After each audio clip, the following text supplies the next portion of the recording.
നമ്മൾ സ്റ്റേറ്റ് ലിസ്റ്റിലേക്ക് വരികയാണ്. അപ്പൊ സ്റ്റേറ്റ് ലിസ്റ്റിലും ഒരുപാട് കാര്യങ്ങൾ ഇൻക്ലൂഡഡ് ആയിട്ടുണ്ട്. അത് നമുക്കൊരു കഥ പോലെ പറയാം. അതായത് ഒരു ഗ്രാമം എടുക്കുകയാണ്. അപ്പൊ ആ ഗ്രാമത്ത് ആൾക്കാര് ഈ പറയുന്ന കൃഷി, മത്സ്യബന്ധനം ഒക്കെ ചെയ്ത് ജീവിക്കുകയാണ്. കൃഷി അപ്പൊ പെട്ടെന്ന് എന്ത് ചെയ്തു? അവിടെ പൊതുജനാരോഗ്യ മേഖലയിൽ എന്തോ ഒരു വിള്ളല് വന്നു. അതായത് അവർക്കൊരു എന്താണ് പരിസര ശുചിത്വം ഇല്ലാതിരുന്നത് കൊണ്ട് അവർക്കൊരു ഉം, എന്തോ ഒരു മഹാമാരി പിടിപെട്ടു എന്ന് വിചാരിക്കുക. മഹാമാരി പിടിപെട്ടു, ഒരുപാട് പേർക്ക് അത് പിടിപെട്ടു. അപ്പൊ ഈ കൃഷി മത്സ്യബന്ധനമായിട്ടൊക്കെ നടക്കുന്നവർക്ക് കൃഷിയിൽ നിന്ന് മത്സ്യബന്ധനം ഒന്നും ചെയ്യാൻ പറ്റാതെ അതിൽ നിന്ന് വരുമാനം കിട്ടാതായി. അപ്പൊ അവർക്ക് ഈ പറയുന്ന കാർഷിക നികുതിയും കെട്ടിട നികുതിയും ഭൂനികുതിയും ഒന്നും അടയ്ക്കാൻ പറ്റാതെ വരികയാണ്.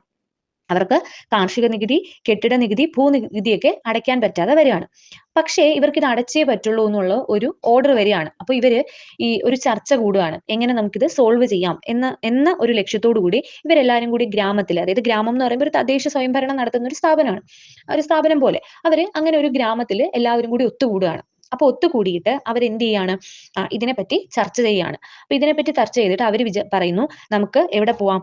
പോയി ഒരു സ്ഥലത്ത് പോയത് മന്ത്രിമാരുടെ അടുത്തൊക്കെ പോയിട്ട് നമുക്ക് എന്ത് ചെയ്യാം? ഇത് ചർച്ച ചെയ്യാം എന്ന് പറഞ്ഞ് അവര് എന്ത് ചെയ്യാണ്? എല്ലാവരും കൂടി ഒരു വാഹനത്തില് ഒരു വാഹനത്തില് എന്ത് ചെയ്യാണ്? പോവാണ്. ഒരു വാഹനത്തില് പോയി എന്ത് ചെയ്യുന്നുണ്ട്?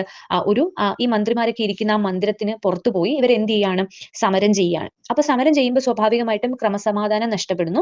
അപ്പൊ ക്രമസമാധാനം നഷ്ടപ്പെടുമ്പോൾ പോലീസ് ഇടപെടുകയാണ്. അങ്ങനെ പോലീസ് ഇടപെടുന്നു. പോലീസ് ഇവരെ അടിക്കുന്നു. അങ്ങനെ അടിക്കുന്നു, പിടിക്കുന്നു. അങ്ങനെ ആകെ പ്രശ്നമാവുന്നു. ഇവരെ എല്ലാവരെയും കൂടി എന്ത് ചെയ്യുന്നുണ്ട്? ജയിലിലേക്ക് കൊണ്ടുപോവാണ് ചെയ്യുന്നത്. അപ്പൊ ഇത്രയും ജയിലിലേക്ക് കൊണ്ടുപോകുന്നു. പിന്നെ ലാസ്റ്റ് ഇങ്ങനെയും കൂടി ആലോചിച്ച് വെച്ചിരിക്കുക. ജയിലിലേക്ക് കൊണ്ടുപോകുന്നു. ഇവരിൽ ചിലരെ മേൽ കുറ്റം ചുമത്തണം. അപ്പൊ കുറ്റം ചുമത്താൻ വേറൊരു കുറ്റമില്ലല്ലോ. അപ്പൊ അതുകൊണ്ട് ചിലരൊക്കെ മദ്യം ഉപയോഗിച്ചിട്ട് ഉണ്ട് എന്ന വ്യാജ കുറ്റം ഇവരിലേക്ക് ചുമത്തുകയാണ് ചെയ്യുന്നത്. അപ്പൊ ഇത്രയും കാര്യങ്ങൾ ഒരു കഥ പോലെ ഓർത്തു വെക്കാം. ഇനി നമുക്ക്